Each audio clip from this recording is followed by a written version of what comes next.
So hello students, welcome to today's class. आज का हमारा जो टॉपिक है वो रोटेशनल मैकेनिक्स है। और आज है रोटेशनल मैकेनिक्स का आज का लेक्चर है रोटेशनल मैकेनिक्स का पार्ट 2।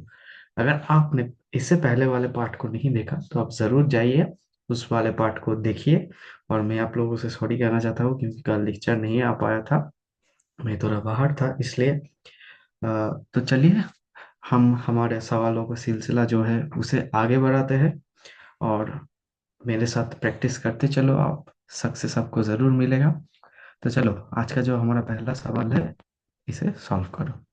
ये है हमारा पहला सवाल। सॉल्व करो इसे। हाँ,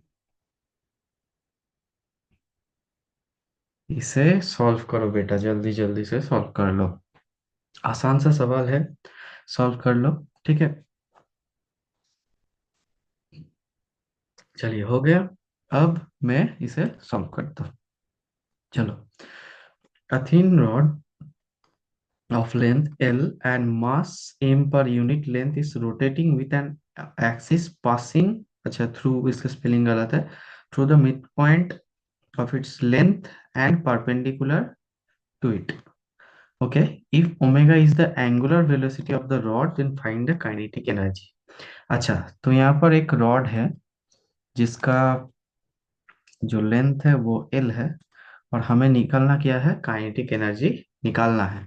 इसका जो एंगुलर वेलोसिटी है वो कितना दिया है, वो है ओमेगा। इसका जो लेंथ है वो कितना है, एल। और इसका जो मास है वो कितना है, M is mass per unit length. ठीक है, तो एम हो गए हमारा मास पर यूनिट लेंथ।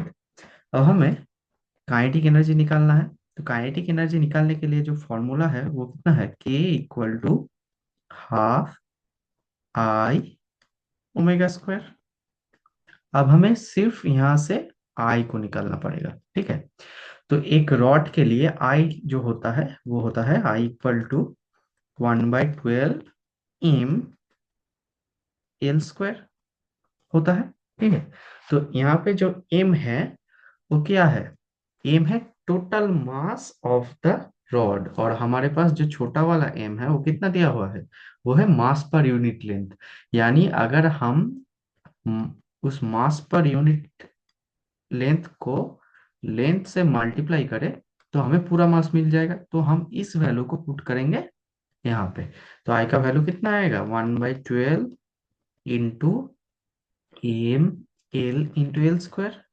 तो ये आ गया 1/12 एम एल क्यूब। इतना आ गया, सॉरी एल क्यूब। इरेजर कहाँ गया, आजा आजा। हाँ आ गया। हाँ, तो ये हो गया एल क्यूब।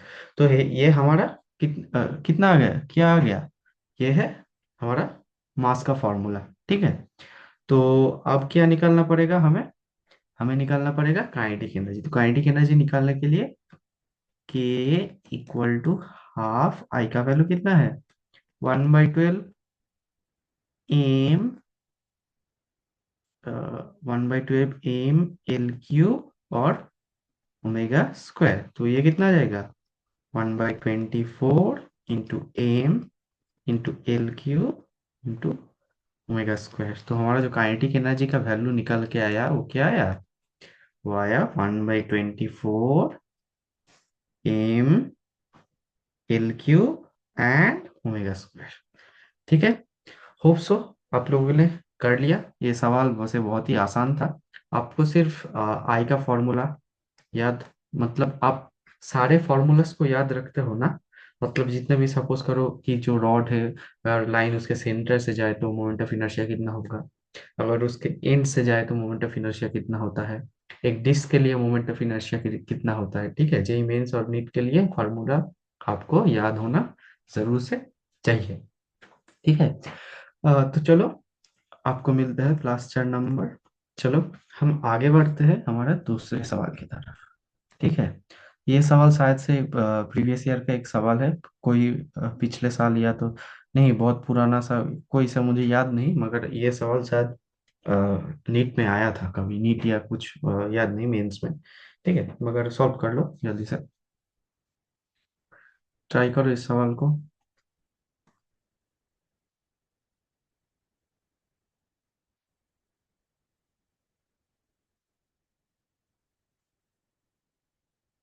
हो गया?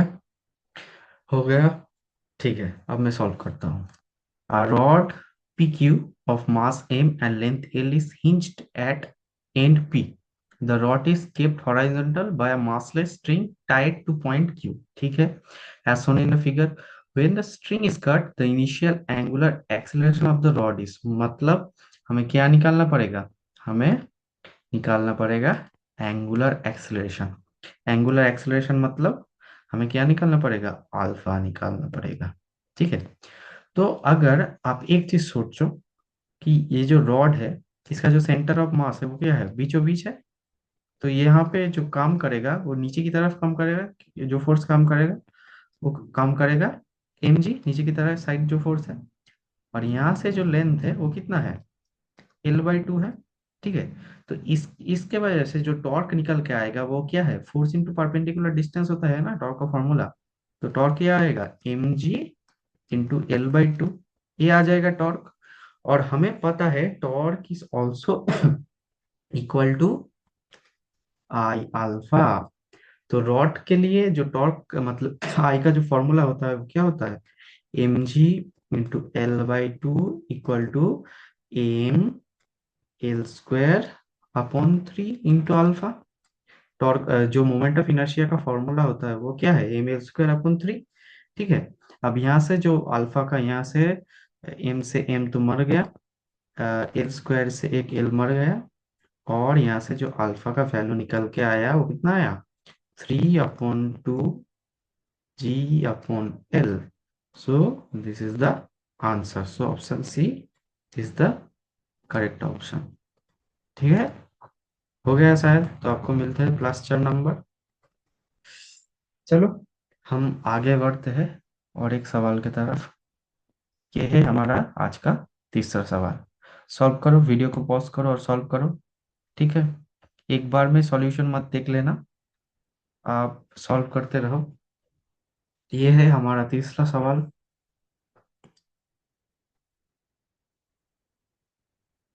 हम्म सॉल्व करो। ये तो बहुत आसान सवाल है। मुझे पता है आप लोग ये सवाल जरूर सॉल्व कर लोगे।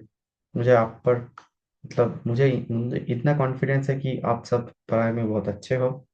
आप सब इस सवाल को सॉल्व कर सकते हो। तो सॉल्व करो।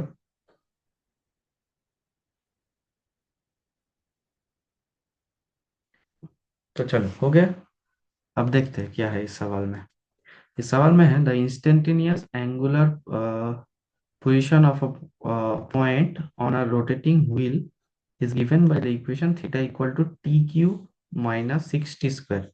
The torque on the wheel becomes zero at, अच्छा, मतलब हमें टाइम निकालना पड़ेगा जब torque of the system of the मतलब सिस्टम मतलब torque of the wheel is zero.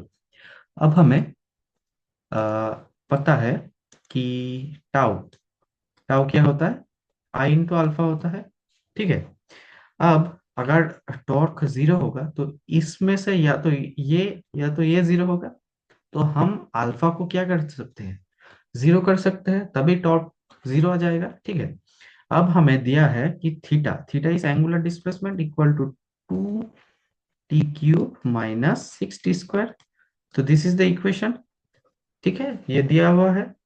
अब हमें यहाँ से क्या निकालना पड़ेगा? पहले तो omega D theta upon D T, और alpha equal to D omega upon D T आ जाएगा। तो हमें इसको 2 टाइम्स डिफरेंशिएट करना पड़ेगा। तो पहले डिफरेंशिएट करने के बाद क्या आएगा? 3 यहाँ से मल्टीप्लाई हो जाएगा, वहां से एक घट जाएगा। सो 6t² - 12t। और फिर से हम इस इक्वेशन को डिफरेंशिएट करेंगे तो कितना आएगा? 12, सॉरी, 12t - 12। तो हमें अब क्या करना पड़ेगा? अल्फा को जीरो करना पड़ेगा। तो अल्फा इज जीरो, इसका मतलब 12t - 12 क्या आया? जीरो आया। तो 12t = 12, और t = कितना आया? t आया 1। Hence the correct answer is option A. ठीक है? तो हमें टॉर्क को जीरो करने के लिए या तो अल्फा या तो आई को जीरो करना पड़ेगा। तो हमने यहाँ पे अल्फा को जीरो कर दिया। तो ये था हमारा तीसरा सवाल। अगर आपने इसे सॉल्व कर लिया तो आपको मिले +4 नंबर। हम आगे बढ़ेंगे, और ये दो सवाल थोड़ा सा कॉन्सेप्चुअल हो रहने वाला है। ठीक है, आप कोशिश करो, मुझे पता है कि आप सब लोग सॉल्व कर लोगे जरूर से। ठीक है। हाँ, तो ये है हमारा चौथा सवाल, बहुत ही बढ़िया सवाल है। धीरे धीरे क्वेश्चन को पढ़ो, धीरे धीरे हर एक फोर्स, जितने भी फोर्सेस है उन फोर्सेस को मार्क करो, फिर उन फोर्सेस के जो इक्वेशन है उनको लिखो, और आपका सवाल सॉल्व आसानी से सॉल्व हो जाएगा। ठीक है। तो करो बेटा, कर लो जल्दी से, करो, सॉल्व करो।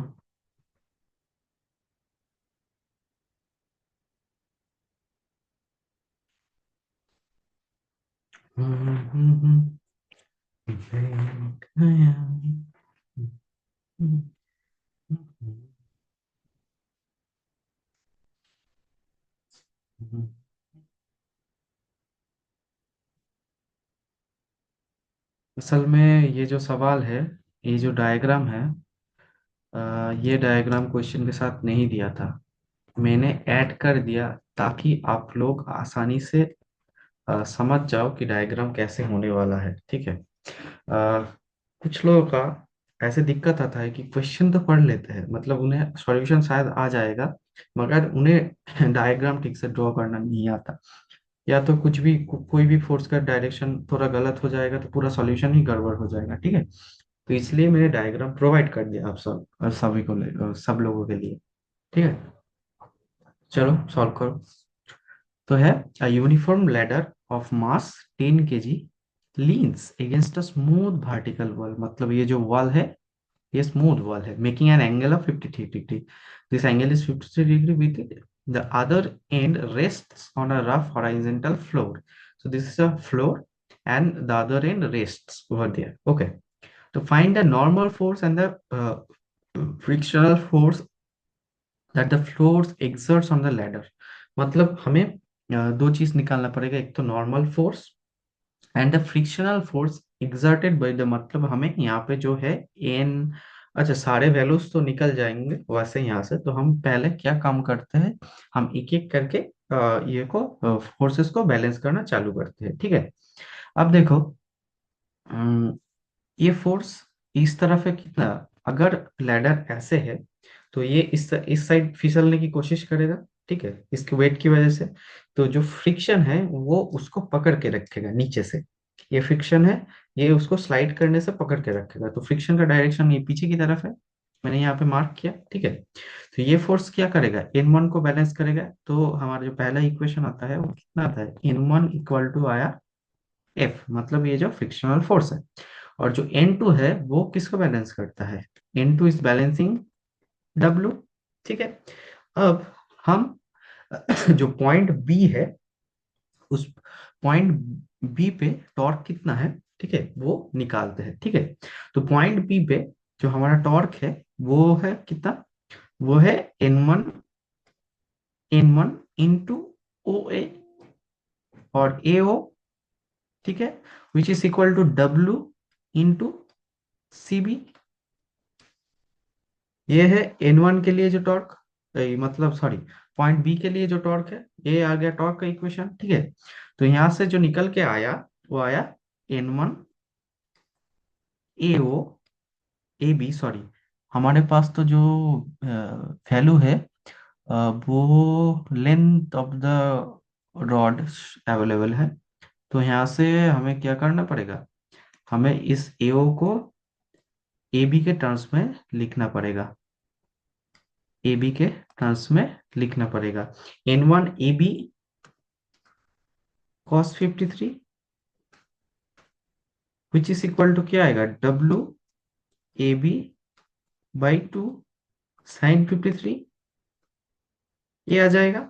फिर यहाँ से हम अगर कैलकुलेट करते हैं तो N1 into 3/5 equal to W/2 into 4/5, और ये भी तो ए बी से भी मर गया, हमें पता है cos 53 का वैल्यू होता है। ठीक है, ये भी एक ट्राइंगल है, मतलब जो एक ट्राइंगल है 3 4 5 का ट्राइंगल होता है। ठीक है, एक स्पेशल ट्राइंगल होता है, तो वहां से हमने वैल्यू को पुट कर लिया।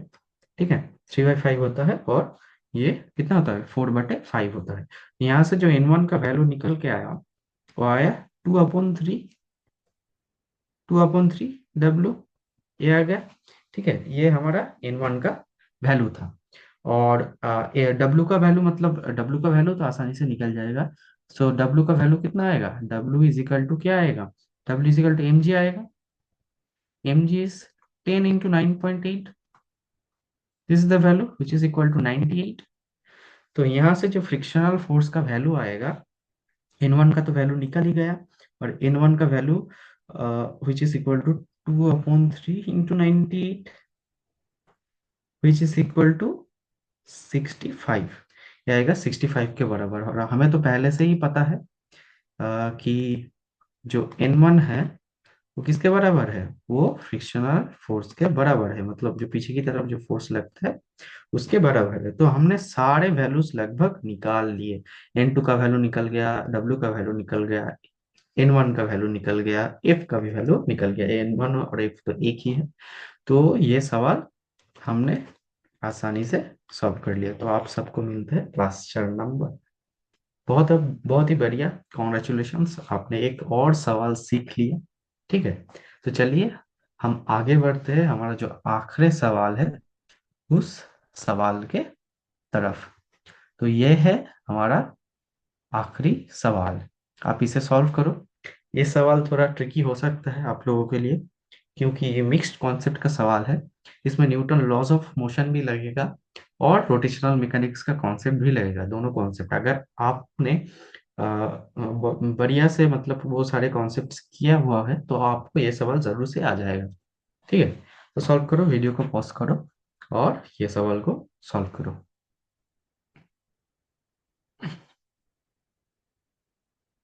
सॉल्व करो, सॉल्व करो। ठीक है,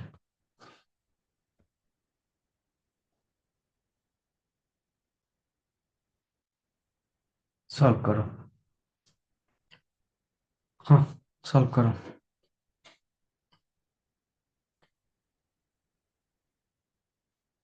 सॉल्व करो, सॉल्व करो, सॉल्व करो। इस सवाल इस सवाल में मैं अब सभी लोगों को छोटी से छोटी चीज बताने की कोशिश करूंगा। ठीक है, छोटी से छोटी जो कॉन्सेप्ट होता है, मतलब ऐसे सवालों को सॉल्व करने के लिए मैं कोशिश करूंगा कि आप सब समझा पाओ। ठीक है, और कैलकुलेशंस तो आप सब, कैलकुलेशंस में तो आप सब माहिर हो, मगर ओवर कॉन्फिडेंस में कुछ गलत मतलब गलत वैल्यू मत पुट कर देना। ठीक है, छोटा से छोटा मिस्टेक मत कर लेना, फिर तो आपको नेगेटिव होकर आप आ ही जाओगे। ठीक है, तो चलो इस सवाल को सॉल्व करते हैं, बढ़िया से सॉल्व करते हैं। The pulley shown in the figure has a radius of 10 centimeter and the moment of inertia is 0.5 kg per meter square about its axis. Assuming the inclined plane to be frictionless, calculate the acceleration of the 4 kg block. मतलब ये जो 4 kg का block है, हमें इसका acceleration निकालना पड़ेगा।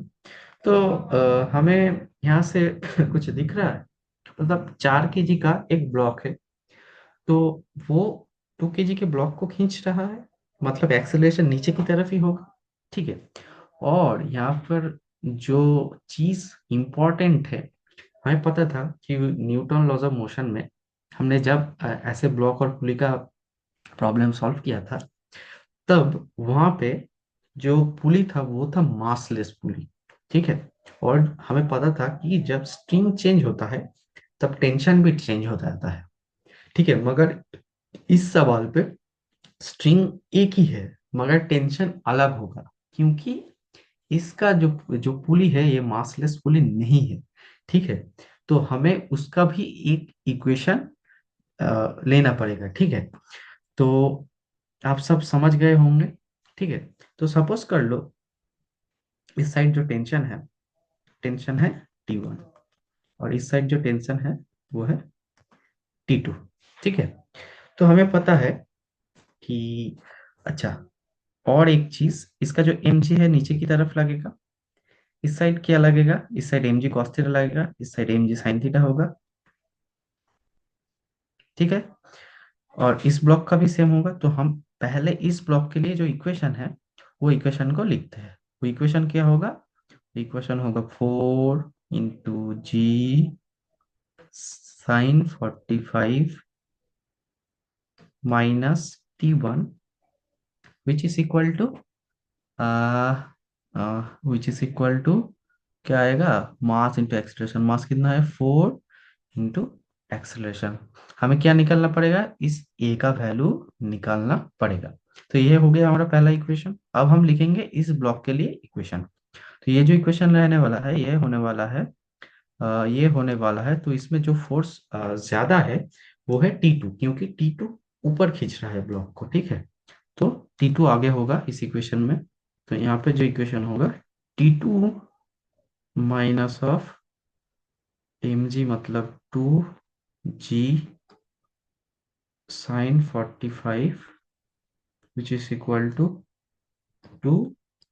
Acceleration. तो ये है हमारा दूसरा इक्वेशन और ये है हमारा पहला इक्वेशन, ठीक है। अब हम तीसरे इक्वेशन को लिखेंगे, ठीक है। तो यहाँ पे अब देखो कि इस तरफ T1 है, इस तरफ T2 है, मतलब ये एक फोर्स है, T1 T2 दोनों ही फोर्स है, ठीक है। तो इस साइड का जो इक्वेशन होगा, T1 minus T2 into perpendicular distance which is R, मतलब radius of the pulley, which is equal to tau equal to I alpha. और अल्फा का वैल्यू कितना होता है, A/R होता है, ठीक है। तो T1 minus T2 equal to IA/R²।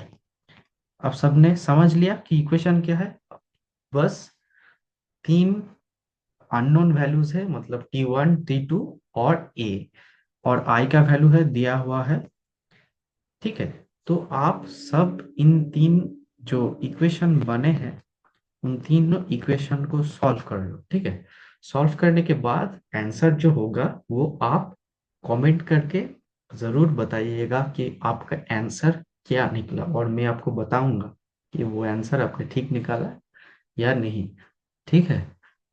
तो ये अगर किसी ने सवाल को सॉल्व कर लिया और कमेंट करके बता दिया, तो मैं समझूंगा कि कोई सीरियस बच्चा पूरा वीडियो को देखता है और मेरे साथ सवाल सॉल्व करता है। इसलिए मैं आंसर अभी आपको नहीं बताऊंगा, ठीक है। तो आप सॉल्व कर लेना। तो आज के लिए इतना ही। Thank you. ऐसे ही पढ़ते रहिए and all the best. Signing off from today's class. Bye bye.